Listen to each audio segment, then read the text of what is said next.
Hello दोस्तों, सौर academy में आप सभी लोगों का स्वागत है। आज हम सामान्य अध्ययन के विविध पार्ट के महत्वपूर्ण प्रश्नों को देखेंगे। इसमें 4 से 5 टॉपिकों के प्रश्नों को कवर कराया जा रहा है और हर प्रश्न के साथ अतिरिक्त तत्वों को भी इसमें बताया जाएगा, जो आपकी आगामी आने वाली सभी परीक्षाओं के लिए इंपॉर्टेंट होंगे। तो चलिए क्लास को शुरू करते हैं और देखते हैं आज के प्रश्नों को। आज का पहला प्रश्न क्या है? विश्व जनसंख्या दिवस प्रतिवर्ष मनाया जाता है। वर्ल्ड पॉपुलेशन डे प्रतिवर्ष किस दिन मनाया जाता है? ऑप्शन को देखें, 8 मार्च, 22 मार्च, 1 मई या 11 जुलाई। कब मनाया जाता है? 8 मार्च ये अंतर्राष्ट्रीय महिला दिवस मनाया जाता है। इस दिन अंतर्राष्ट्रीय महिला दिवस। 22 मार्च को अंतर्राष्ट्रीय जल दिवस मनाया जाता है। 1 मई को अंतर्राष्ट्रीय श्रमिक दिवस मनाया जाता है और विश्व जनसंख्या दिवस 11 जुलाई को मनाया जाता है। किस दिन मनाया जाता है? 11 जुलाई को। राइट आंसर क्या हो जाएगा? डी हो जाएगा। इसके अलावा कुछ महत्वपूर्ण अंतर्राष्ट्रीय दिवस दिए गए हैं जो बार बार प्रश्न पूछे जाते हैं आपके एग्जाम में। विश्व वन्य जीव दिवस कब मनाया जाता है? तो 3 मार्च को। अंतर्राष्ट्रीय महिला दिवस कब मनाया जाता है? 8 मार्च को। विश्व जल दिवस 22 मार्च को। विश्व पृथ्वी दिवस 22 अप्रैल को मनाया जाता है। अंतर्राष्ट्रीय श्रमिक दिवस 1 मई को। विश्व रेड क्रॉस दिवस इंपॉर्टेंट है, 8 मई को मनाया जाता है। विश्व पर्यावरण दिवस ये कब मनाया जाता है? 5 जून को। अंतर्राष्ट्रीय योग दिवस 21 जून को। विश्व पर्यटन दिवस 27 सितंबर को। विश्व एड्स दिवस 1 दिसंबर को और अंतर्राष्ट्रीय मानवाधिकार दिवस 10 दिसंबर को मनाया जाता है। तो ये सारे इंपॉर्टेंट है, इसमें बहुत सारे प्रश्न बनते हैं, इनको नोट कर लीजिए। अगला प्रश्न है, राष्ट्रीय युवा दिवस कब मनाया जाता है? राष्ट्रीय युवा दिवस, नेशनल यूथ डे, कब मनाया जाता है?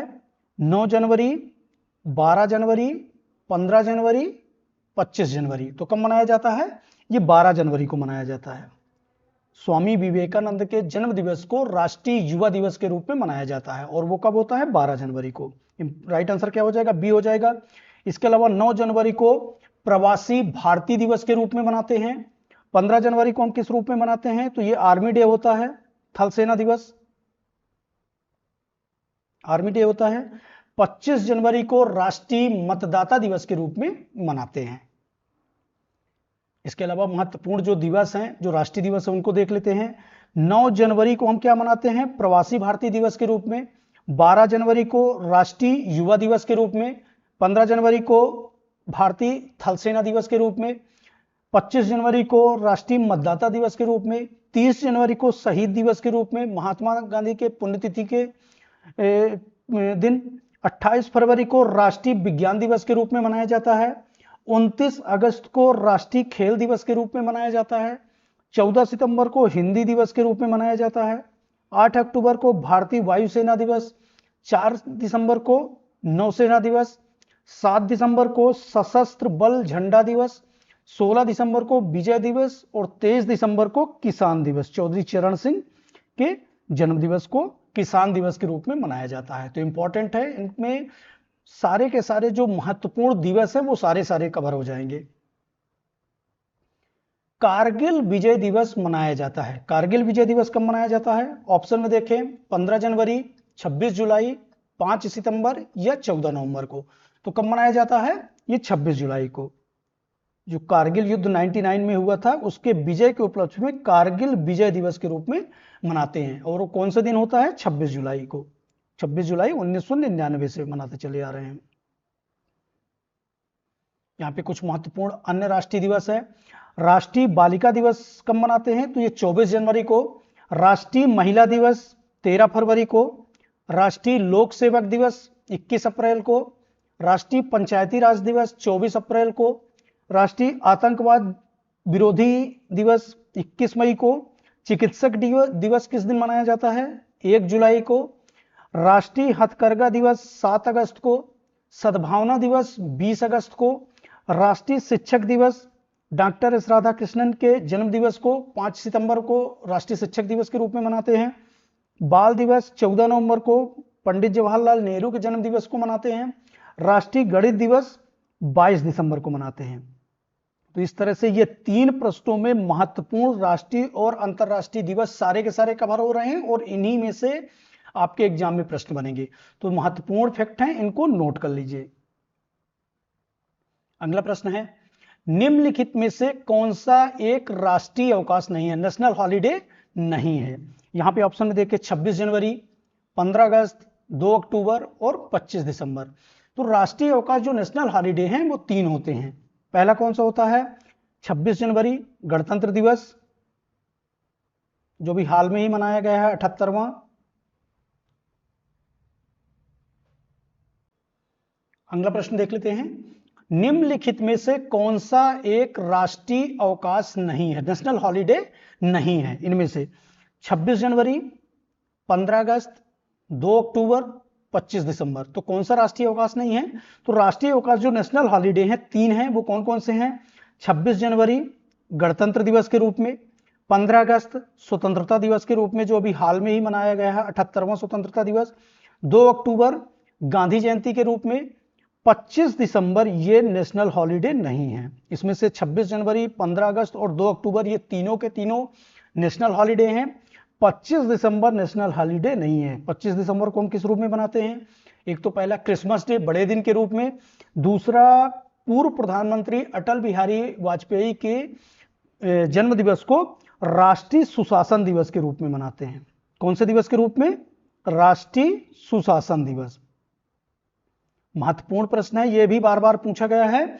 25 दिसंबर को राष्ट्रीय सुशासन दिवस के रूप में मनाया जाता है और यह किसके जन्म दिवस के रूप में, किसके जन्म दिवस में मनाया जाता है, तो भारत रत्न पूर्व प्रधानमंत्री अटल बिहारी वाजपेयी के जन्म दिवस पर। तो याद रखिए राष्ट्रीय सुशासन दिवस। तो यहां पे राइट आंसर क्या हो जाएगा, 25 दिसंबर। अगला प्रश्न है, महत्वपूर्ण प्रश्न है, आरबीआई का पूरा नाम क्या है। आरबीआई का पूरा नाम क्या है, ये भारत का केंद्रीय बैंक है और इसकी जो स्थापना हुई थी आरबीआई अधिनियम के तहत 1 अप्रैल 1935 को हुई थी।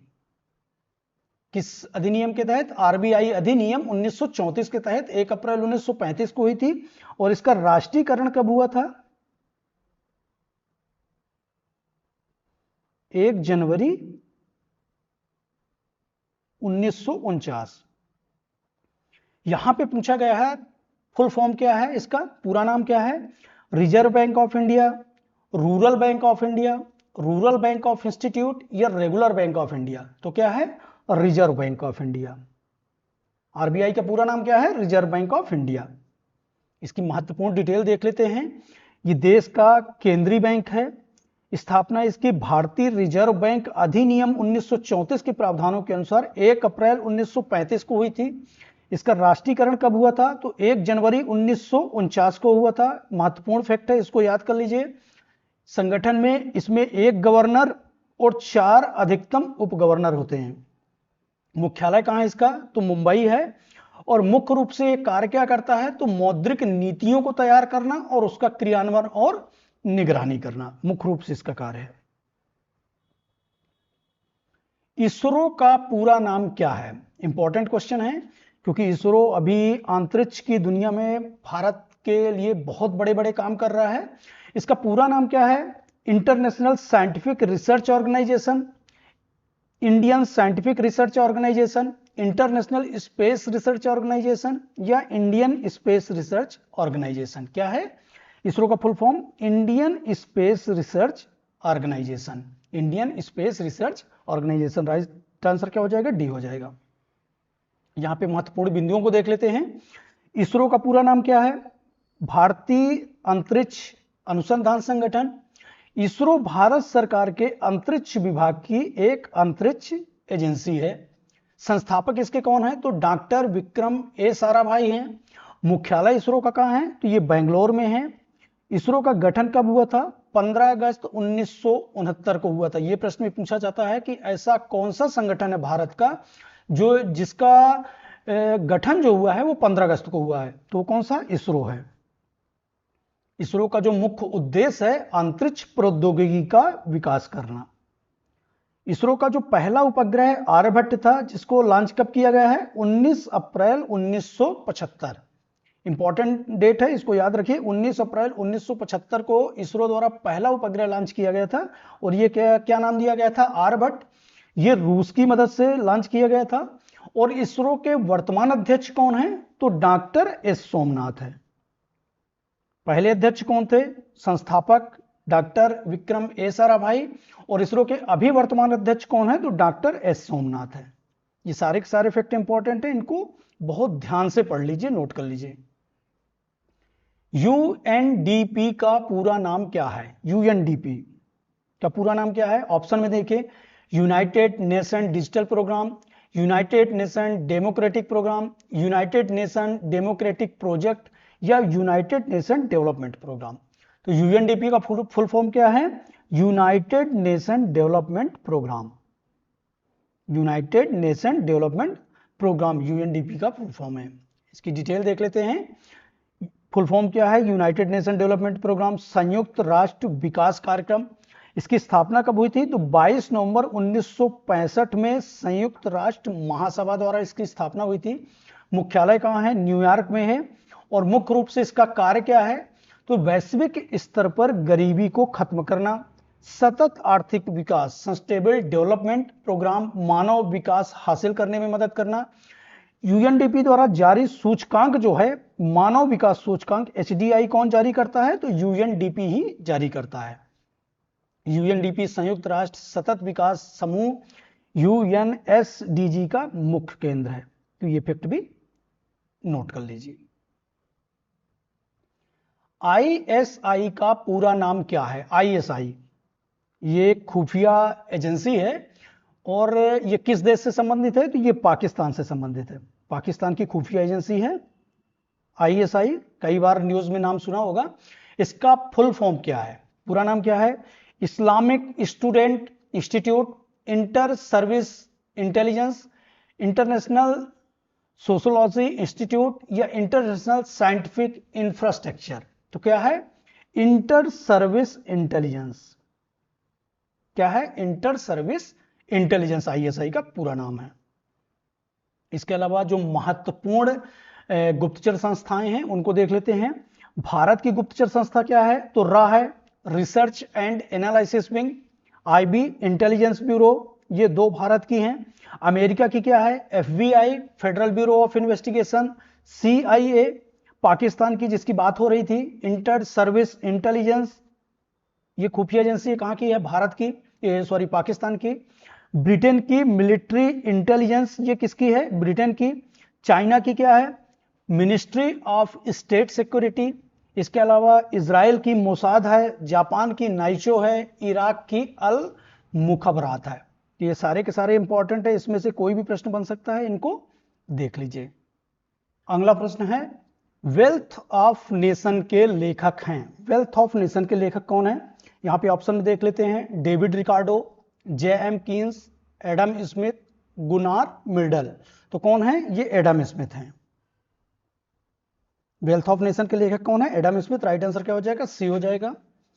द सोशल कॉन्ट्रैक्ट पुस्तक के लेखक कौन है? Social contract, the social contract पुस्तक के लेखक कौन है? Bankim Chandra Chatterjee, Rousseau, Charles Darwin, अरस्तु। तो कौन है? ये रूसो हैं। यहां पे देखें, चार्ल्स डार्विन की तो एक महत्वपूर्ण पुस्तक है ओरिजिन ऑफ स्पेसीज। अरस्तु की बात करें तो इनकी एक महत्वपूर्ण पुस्तक है पॉलिटिक्स।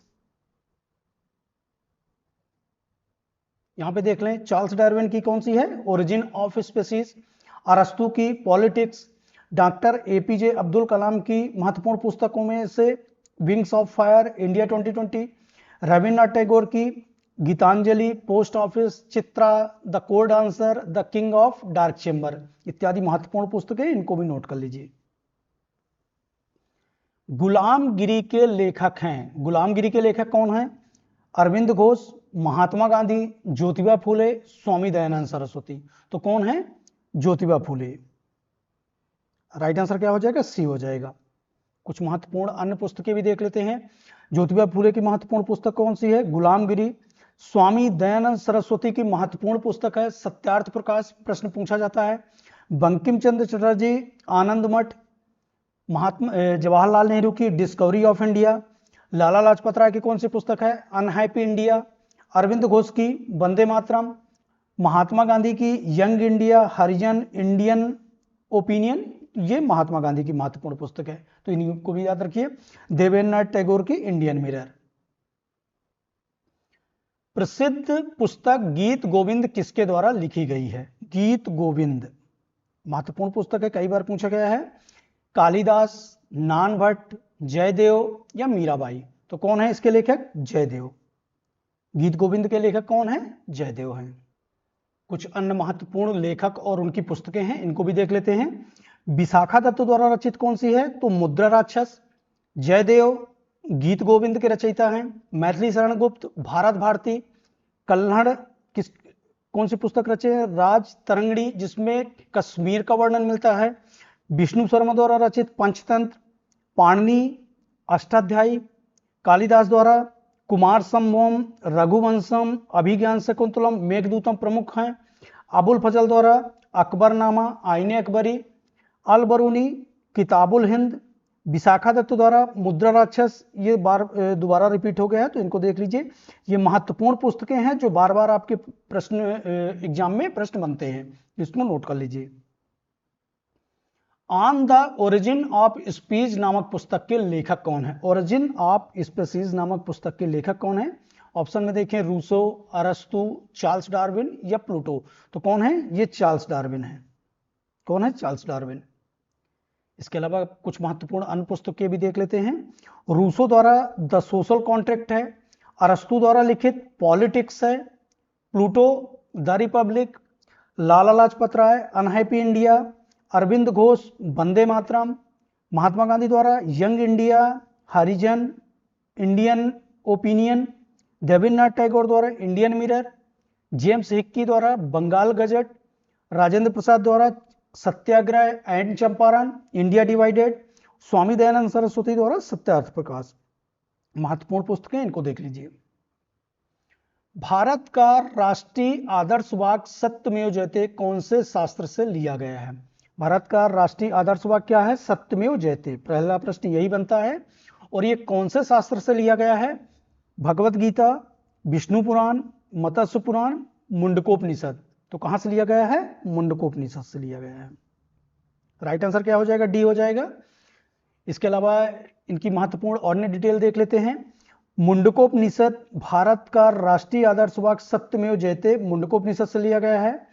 मुंडकोपनिषद किस भाषा में रचित है? तो ये संस्कृत भाषा में रचित है। इसमें दो दो खंडे के 3 मुंडकों में अथर्ववेद के मंत्र भाग के अंतर्गत आता है। इसके लेखक कौन है? तो ये वेदव्य है लेखक। लेखक कौन है? वेदव्य। भगवत गीता की बात करें तो इसके लेखक कौन है? वेदव्यास है। संस्कृत भाषा से रचित है। गीता में 11 अध्याय और 700 श्लोक हैं। विष्णु पुराण की बात करें तो इसके भी लेखक वेदव्यास है। भाषा इसकी संस्कृत है।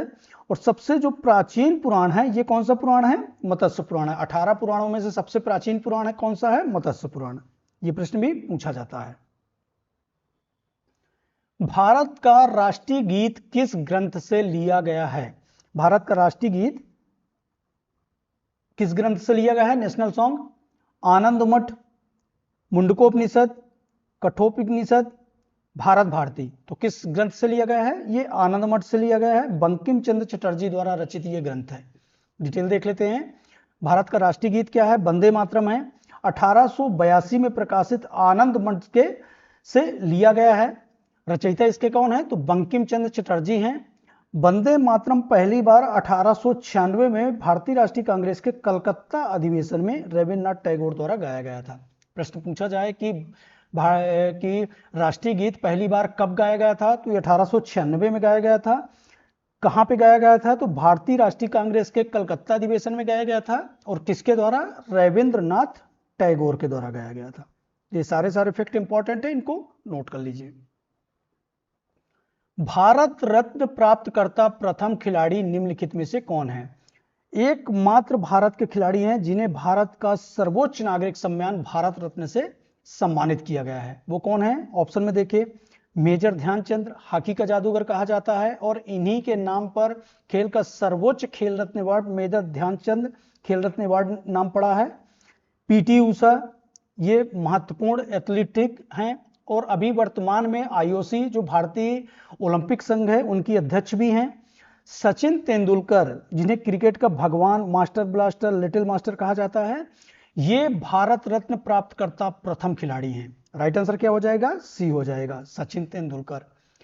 यहाँ पे चौथा ऑप्शन क्या है? अभिनव बिंद्रा। तो अभिनव बिंद्रा किससे जुड़े हैं? ये शूटिंग से हैं और ये ओलंपिक में व्यक्तिगत गोल्ड मेडल लेने वाले पहले खिलाड़ी हैं। तो इस तरह से ये चारों फैक्ट इंपॉर्टेंट है, इनको नोट कर लीजिए। इसके अलावा महत्वपूर्ण जो बिंदु हैं उनको भी देख लेते हैं भारत रत्न से संबंधित। भारत रत्न प्रथम प्राप्तकर्ता खिलाड़ी कौन है? सचिन तेंदुलकर। प्रथम भारत रत्न किसने दिया गया था? तो सी राजगोपालाचारी, एस राधाकृष्णन और सीवी रमन, ये प्रथम भारत रत्न प्राप्त करता है। भारत रत्न प्रथम प्रधानमंत्री कौन प्राप्त करता है? पंडित जवाहरलाल नेहरू।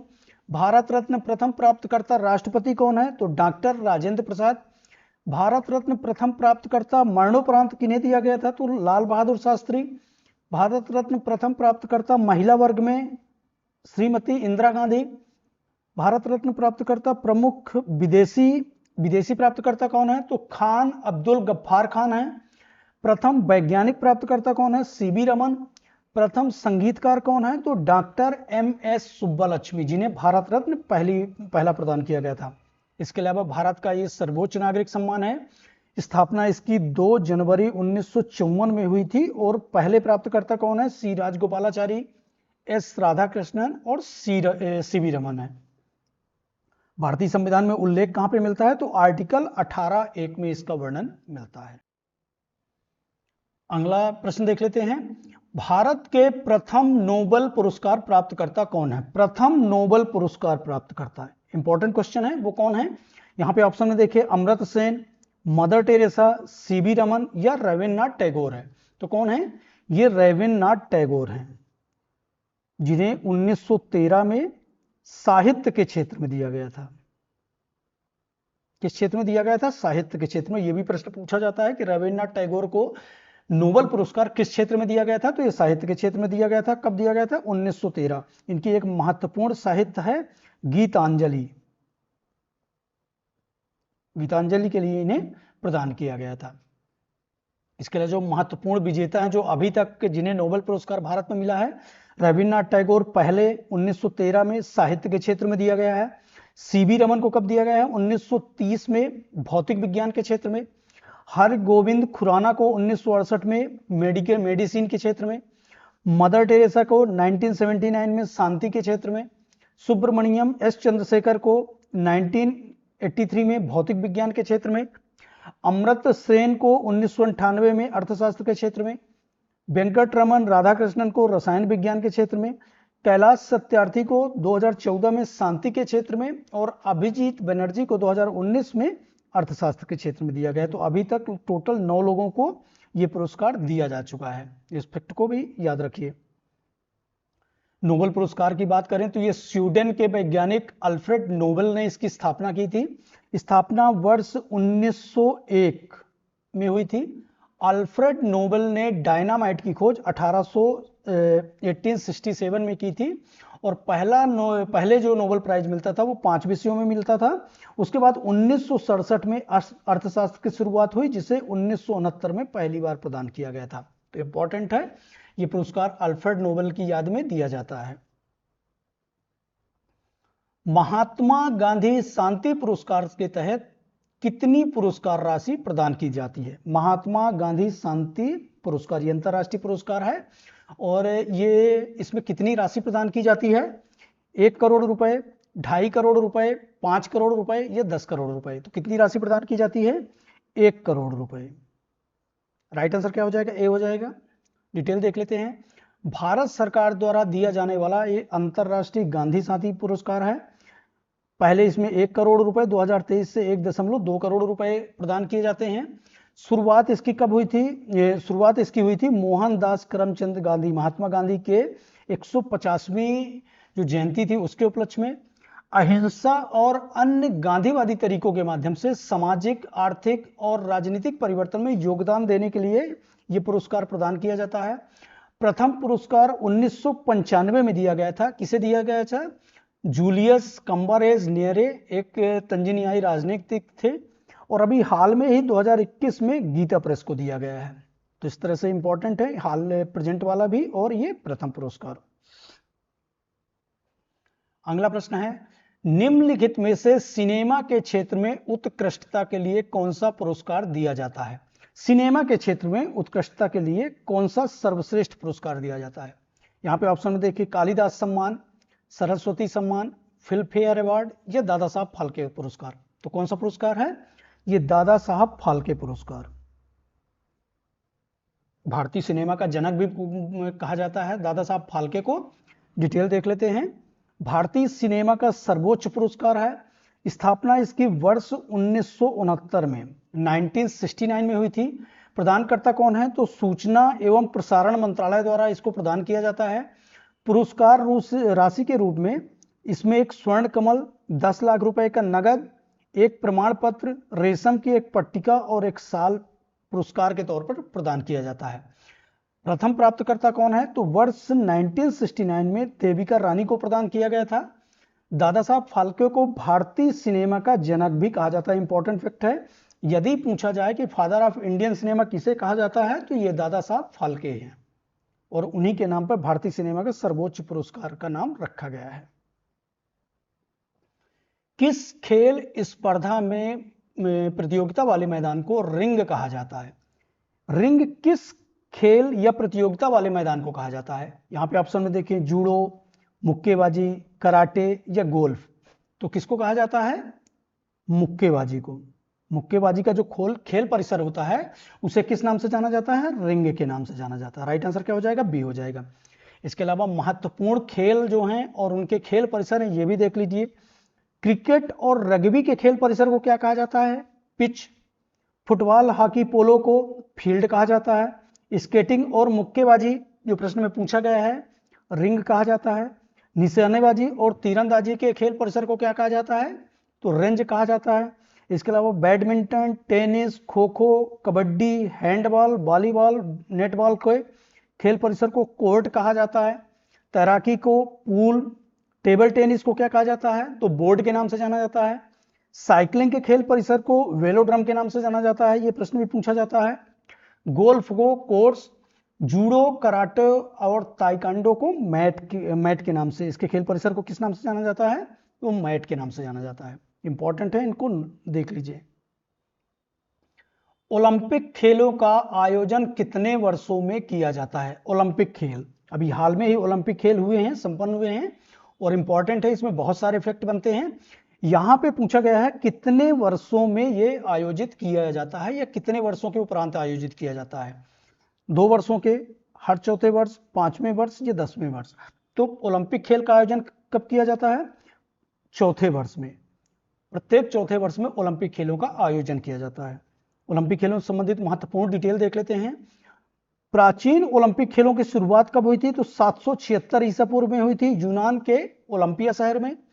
आधुनिक ओलंपिक खेलों का आयोजन 1896 में एथेंस, ग्रीस, यूनान में हुआ था। आयोजन कार्यक्रम इसका प्रत्येक 4 वर्ष में होता है, लेकिन 1916, 1940 और 1944 में ये खेल संपन्न नहीं हुए क्योंकि दोनों विश्व युद्ध, 1916 प्रथम विश्व युद्ध और 1940, 1944 में द्वितीय विश्व युद्ध के दौरान ये खेल नहीं आयोजित हुए थे।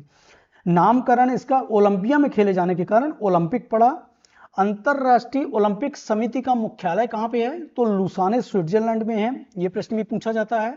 इसके मानद अध्यक्ष कौन है? तो जैक्स रोगे हैं जो बेल्जियम से हैं। अध्यक्ष इसके थॉमस बा हैं। अंतरराष्ट्रीय ओलंपिक समिति की पहली महिला अध्यक्ष कौन है? पहली महिला सदस्य के रूप में नामित कौन सी हैं? तो ये कौन है? नीता अंबानी है, जो भारत की हैं। ये अंतरराष्ट्रीय ओलंपिक समिति की पहली महिला सदस्य हैं। तो इस फैक्ट को भी याद रखिए, कौन है? नीता अंबानी। पेरिस ओलंपिक 2024 में भारत ने कुल कितने पदक जीते हैं? ये करंट अफेयर से भी जुड़ा हुआ है। अभी हाल में ही पेरिस ओलंपिक 2024 संपन्न हुए हैं, उसमें भारत ने कुल कितने पदक जीते हैं? 10 पदक, 6 पदक, 5 पदक या 12 पदक? तो कुल कितने पदक जीते हैं? 6 पदक जीते हैं, जिसमें से 1 रजत और 5 कांस्य पदक जीते हैं भारत ने, और ये 70वें स्थान पर रहा। 6 पदकों के साथ किस स्थान पर रहा? 70वें स्थान पर। डिटेल देख लेते हैं पेरिस ओलंपिक की। इसका आयोजन 26 जुलाई से 11 अगस्त 2024 तक चला। पेरिस फ्रांस में आयोजित हुआ। ये संस्करण 33वां था। इसमें कुल 206 देश के प्रतिभागी भाग लिए और खिलाड़ी कितने थे? 10,500। कुल खेल 32 थे और इस बार 4 नए खेलों को भी इसमें शामिल किया गया था। पदक तालिका में प्रथम स्थान अमेरिका का रहा 126 पदकों के साथ, जिसमें 40 स्वर्ण, 44 रजत और 42 कांस्य पदकों के साथ अमेरिका पहले स्थान पर रहा। इसके बाद चाइना का नंबर है। भारत के परिप्रेक्ष्य में देखें तो इसमें भारतीय ध्वजवाहक जो रहे उद्घाटन समारोह में पीवी सिंधु, शरद कमल। समापन समारोह में कौन रहे? तो मनु भाकर रहे और पीआर राजेश। ये मनु भाकर जिन्होंने पहला रजत पदक लिया है 2024 ओलंपिक में। इसके अलावा ये पहली महिला हैं जो एक ही टूर्नामेंट में या एक ही सेशन में 2 पदक लिया है। इन्होंने पहला पदक लिया था रजत पदक के रूप में और दूसरा पदक कांस्य पदक के रूप में संयुक्त रूप से लिया था। भारत में कुल 6 पदक जीते हैं। 6 पदक में 1 रजत और 5 कांस्य। भारत पदक तालिका में 70वें स्थान पर रहा। इंपॉर्टेंट फैक्ट है, इनको नोट कर लीजिए। 2-3 प्रश्नों से ओलंपिक के सारे फैक्ट इसमें कवर हो रहे हैं। अगला प्रश्न है, भारत ने किस ओलंपिक खेलों में पहली बार स्वर्ण पदक जीता है? भारत ने कौन सा ओलंपिक खेल है, किस ओलंपिक खेलों में पहली बार स्वर्ण पदक जीता था? बर्लिन ओलंपिक 1936, मैक्सिको में 1968 में, एम्स्टर्डम 1928 या हेलसिंकी 1952 में। तो कहां पे स्वर्ण पदक जीता था? तो ये एम्स्टर्डम 1928 में। ये हॉकी में स्वर्ण पदक जीता था। डिटेल देख लेते हैं। भारतीय हॉकी टीम ने एम्स्टर्डम ओलंपिक खेल 1928 में पहली बार स्वर्ण पदक जीता है। भारतीय हॉकी टीम 1928 से लेकर 1956 तक लगातार 6 स्वर्ण पदक जीते हैं। किस क्षेत्र में? हॉकी टीम ने 1964 और 1980 में 2 और स्वर्ण पदक जीते। टोटल 8 स्वर्ण पदक इन्होंने हॉकी में जीते हैं। भारतीय ओलंपिक संघ की स्थापना कब हुई थी? तो 1924 में हुई थी। प्रथम अध्यक्ष कौन है? सर दोराबजी टाटा हैं। और वर्तमान अध्यक्ष कौन है? तो डॉक्टर नरेंद्र ध्रुव बत्रा हैं। भारत की ओर से व्यक्तिगत स्वर्ण पदक किसने जीता है? तो अभिनव बिंद्रा ने 2008 के ओलंपिक में जीता है। इस तरह से सारे फैक्ट इंपॉर्टेंट है। इसमें 2-3 प्रश्नों में ओलंपिक के महत्वपूर्ण सारे फैक्ट इसमें कवर हो गए हैं, जो आपके प्रश्न में, जो आपकी परीक्षा में बनने वाले प्रश्न हैं। क्रिकेट माई स्टाइल पुस्तक के लेखक कौन है? क्रिकेट माई स्टाइल पुस्तक के लेखक कौन है? Ricky Ponting, Sachin Tendulkar, Alastair cook या कपिल देव। तो कौन है ये? कपिल देव। हरियाणा हरिकेन के नाम से जाना जाता है। और 1983 का जो क्रिकेट विश्व कप हुआ था उसमें भारत की ओर से इन्होंने कप्तानी की थी। भारतीय टीम का नेतृत्व किया था कपिल देव और इनकी कप्तानी में भारत पहला वर्ल्ड कप जीता था कपिल देव। और इन्हीं की जो आत्मकथा है क्रिकेट माय स्टाइल, किसकी रचित है? कपिल देव की। इसके अलावा ये विश्व के पहले गेंदबाज, सबसे ज्यादा विकेट लेने वाले पहले गेंदबाज भी थे। बाद में इनका भी रिकॉर्ड टूट गया था, कॉर्टनली वॉल्स ने इनका रिकॉर्ड तोड़ा था। तो ये फैक्ट भी इंपॉर्टेंट है। आज का ये लास्ट क्वेश्चन है, संतोष ट्रॉफी किस खेल से संबंधित है? संतोष ट्रॉफी इंपॉर्टेंट फैक्ट है, कई बार प्रश्न पूछा गया है। क्रिकेट से, फुटबॉल से, हॉकी से या टेनिस से? किससे संबंधित है? ये फुटबॉल से संबंधित है। इसके लिए महत्वपूर्ण कप और ट्रॉफियां हैं, उनको भी देख लेते हैं। फुटबॉल से और कौन कौन सी ट्रॉफियां हैं? Durand cup, Rovers cup, Santosh cup, Kalinga cup, DCM trophy, BC Roy trophy. ये किससे संबंधित है? फुटबॉल से। क्रिकेट की बात कर लें तो Ranji trophy, Irani trophy, Dilip trophy, CK Naidu, Vijay Hazare trophy, Asia cup, Deodhar trophy, ICC world cup, Gavaskar Border trophy. ये किससे संबंधित है? क्रिकेट से। हॉकी से संबंधित कौन कौन सी हैं? तो Beighton cup, Rangaswamy cup, major Dhyanchand trophy, Nehru cup, Sultan Azlan Shah cup, Scindia gold cup इत्यादि हॉकी से संबंधित है। बास्केटबॉल से फीबा बास्केटबॉल विश्व cup, euro basketball, NBA, Nehru cup, federation cup. Golf से संबंधित है Walker cup, circuit cup, Ryder cup, Prince of Wales cup. Badminton से संबंधित है Amrit Diwan cup, Narang cup, Chadha cup और थॉमस कप। टेनिस से संबंधित है Davis cup, Australian cup, French open, विलियमडन कप और यूएस ओपन। तो ये महत्वपूर्ण कप और ट्रॉफियां हैं, इनको नोट कर लीजिए। इस तरह से आज की विविध पार्ट की हमारी क्लास यहीं पे समाप्त होती है। क्लास पसंद आई हो तो सब्सक्राइब कर दीजिएगा यदि चैनल पर नए हो, ज़्यादा से ज़्यादा लोगों तक शेयर कीजिए। यदि कोई क्यूरी है तो कमेंट सेक्शन में कमेंट कर दीजिए। मिलते हैं नेक्स्ट सेशन में। Thank you. जय हिंद, जय भारत।